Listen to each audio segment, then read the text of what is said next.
मतलब सागर बनाती हूँ और फिर मिलते हैं। हेलो एवरीवन, राम राम, नमस्ते, welcome back to my channel. आप सब कैसे हो? आई होप आप सब अच्छे होंगे और मैं भी बहुत अच्छी हूँ।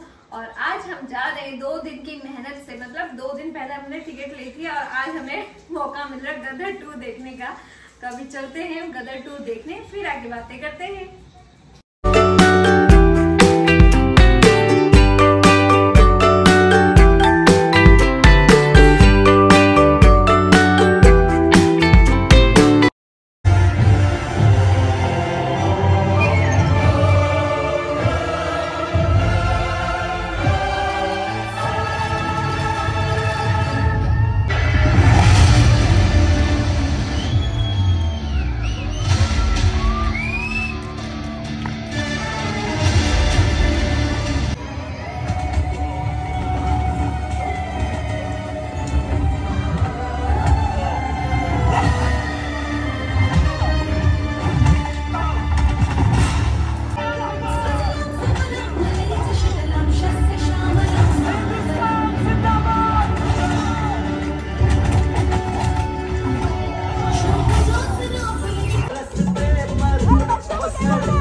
सो गाइस, मूवी देख के आ गए हैं और हमारी फटफटी में हम थोड़ा पेट्रोल डलवा लेते हैं, फिर घर चलते हैं। गुड मॉर्निंग एवरीवन, और अब हम चल दिए मंदिर की ओर। तो मंदिर जा रही हूँ क्योंकि मेरा फास्ट है और अभी बाहर खड़ी मतलब बैकग्राउंड म्यूजिक बहुत ज़्यादा आ रहा है, तो अभी जाके आते हैं, फिर आके बात करती हूँ आपसे। सो गाइस, मंदिर से मैं आ चुकी हूँ और आने के बाद मैं और पतिदेव थोड़ी देर बैठे और पतिदेव का कॉल आ गया ऑफिस के लिए, तो वो तो चले गए ऑफिस के लिए।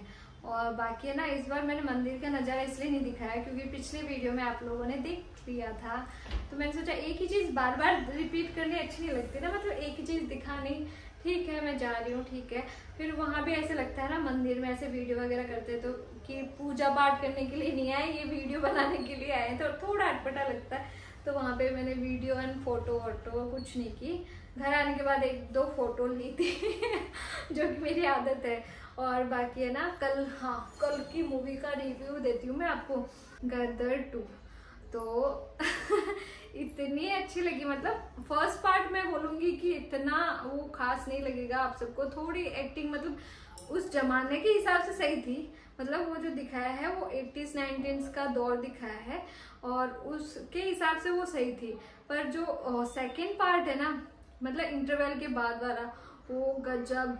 और जब वो आता है ना, वो लास्ट वाला जो सॉन्ग आता है, उसमें तो बच्चे डांस वांस करने लग गए थे। वो तो आपको मैंने वीडियो डाला ही है, आप देख लेना। इतने मजे आए ना, ऐसे मेरा तो मन कर रहा था कि वहाँ डांस करूं, पर पतिदेव ने बोला नहीं, चल चल तू चल। और बाकी रही बात घूमने की, तो 3 दिन का टूर था हमारा, पर लगा थोड़ा ऐसे ज़्यादा ही होगा, पर 3 दिन का ही टूर था। उसी में एक दिन में हमने 2 चीज़ें कवर की, जैसे कि काकरिया लेक और जो अटल ब्रिज था वो। और उसके बाद दूसरे दिन हम अल्फा मॉल गए और पतिदेव का कोई काम था, काम की वजह से भी गए थे ना, तो पतिदेव का काम था। उसके बाद हम रात को निकले वडोदरा के लिए, जो कि वडोदरा रुके थे, आपको वैसे तो पता ही है।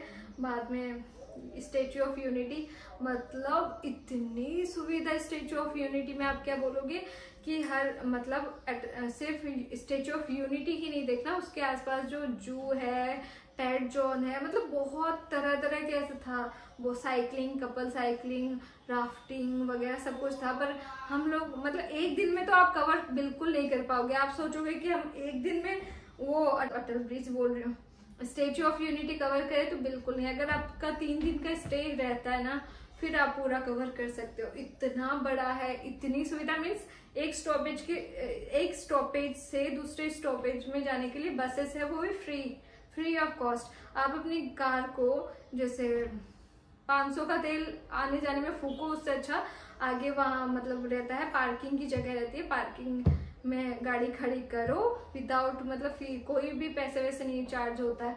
फिर वहां से बस लो, बस भी इतनी जल्दी, मुझे ऐसा लगा था यार बस लेनी पड़ेगी, लाइन लगानी पड़ेगी, पर लाइन तुरंत मतलब विदिन 2 मिनट हमें मतलब बस मिल रही है। इतनी बड़ी लाइन है फिर भी इतनी बसेस थी ना। तो कहने का मतलब ये है कि बहुत ही ज्यादा सुविधा थी। कोई बोलता है कि ना मोदी की तारीफ कर रही है, तो हाँ यार, जब कोई तारीफ के काबिल हो तो करनी भी चाहिए उनकी तारीफ, क्यों। और मेरा तो ऐसा है भाई, मैं तो आइडल मानती हूँ नरेंद्र मोदी को, क्योंकि मैंने जब पहले मेरे को पॉलिटिशियंस के नाम से नफरत थी। एक होता है ना कि नफरत, मुझे पॉलिटिशियन से नफरत थी कि सब खाते हैं घूसखोरी ये वो। अब कोई बोलेंगे कि वो नहीं खाते क्या। अब एक बार बताओ कि नरेंद्र मोदी खा के देगा किसको? ना वो उनके बच्चे हैं, ना पत्नी को वो रख रहे हैं। मतलब कि वो बोलते हैं कि देश का पैसा है, देश की जनता के पास जाना चाहिए। अगर उनमें मेरी पत्नी है तो ठीक है, उनमें मेरी माँ है तो ठीक है, उनमें मेरे भाई बहन है तो ठीक है। ना वो अपने भाई के बच्चों को तक जॉब नहीं दे रहे। वो ऐसे बोल रहे हैं कि मतलब ये जनता का है और मैं इस मुकाम पे मेरी बदौलत पहुंचा हूँ, तुम भी मेहनत करो, तुम भी आगे बढ़ो, मैं किसी को नौकरी वोकरी नहीं देने वाला।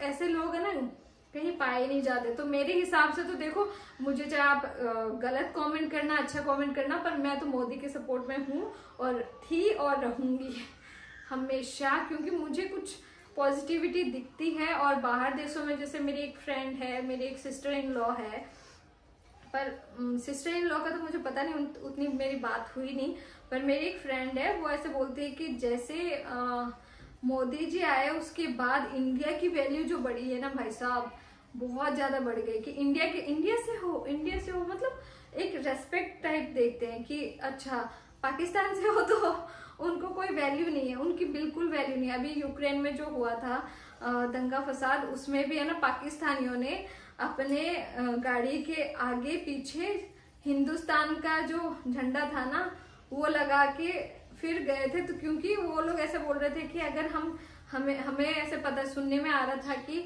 हिंदुस्तान का झंडा है, उन बसों को आराम से जाने दिया जा रहा है और चेकिंग वेकिंग कुछ नहीं हो रही है, कोई दिक्कत नहीं आ रही।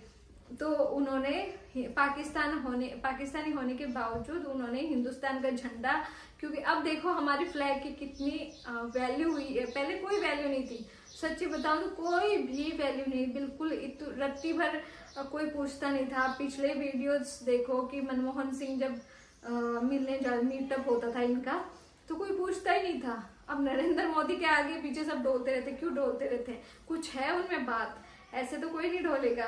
कि मैं वो समझती हूँ, और बाकी जिसको मानना है मानो, नहीं मानना मत मानो, सब की अलग अलग चॉइस होती है। मेरे हिसाब से Narendra Modi best politicians plus human being भी है, तो मेरे हिसाब से वो है। और बाकी अब यार 1 बजने को आ गई, पता नहीं चलता टाइम का। जैसे मैं मंदिर जाके आई थी तो 9 साढ़े 9 के आसपास जाके आ गई थी।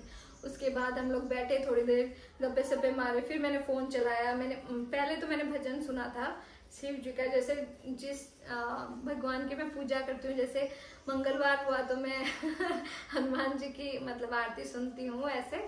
तो आज मैंने शिव जी की आरती सुनी, उसके मतलब भजन सुने। उसके बाद मैंने थोड़ा चलाया तो उसमें एल्विश का मीटअप था। और हाँ, एल्विश जीत गया ना। वैसे मैंने बोला था ना इन तीनों में से कोई भी जीत जाए मेरे लिए तो बेस्ट है। और मनीषा रानी तो नो डाउट बेस्ट इसलिए है क्योंकि उसकी वजह से, अब आप लोग बोलोगे उल्टा डाउट करोगे, पर बात बता रही हूँ कि जितने भी वीडियोस है, मतलब मैं भी जैसे इसको पसंद करने लगी एल्विश को तब जब वो मनीषा के आसपास था, और मनीषा के आसपास अभिषेक रहता था। इतनी मस्ती भरी बातें होती थी ना, बहुत अच्छा लगता था, एंटरटेन करता था लोगों को।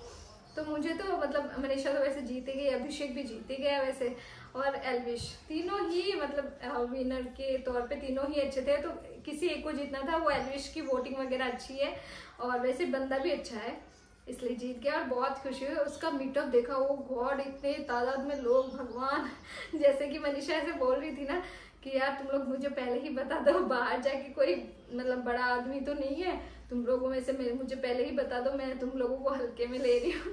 तो एक इनोसेंस दिखता है उसमें। उसको पता नहीं था कौन एल्विश यादव है, मतलब कितनी उसकी पॉपुलैरिटी है, कितने उसके फॉलोवर्स है, उसको नहीं पता था ना। उसको अभिषेक का पता था। पर ठीक है, तीनों की जो बॉन्डिंग हुई, जो फ्रेंडशिप हुई, बहुत अच्छी लगी।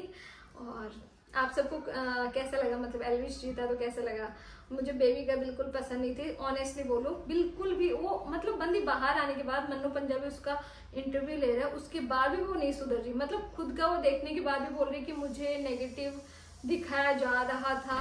अरे तुम सामने सामने दिख रहा है कि तुम ऐसे, मतलब एक खुन्नस होती है ना, टास्क में खुन्नस कैसे निकालते हैं, मनीषा को ऐसे धक्का मारना एंड ऑल, मुझे तो बहुत ही गंदी लगी थी यार। मतलब पर्सनल दुश्मनी जैसे। अब मनीषा को कुछ कभी भी पूछा जाओ, हाँ बेबी का डिजर्विंग थी ये वो, उसको पूछो बेबी का को, नहीं वो तो बस लड़के। अब यार उसकी गलती है क्या जो लड़के मतलब as a friend as a भाई उसके कनेक्ट होते हैं, तो उसमें उसकी गलती नहीं है, उसका नेचर ही ऐसा है कि अच्छी है बंदी की, वो लोग अट्रैक्ट हो जाते हैं।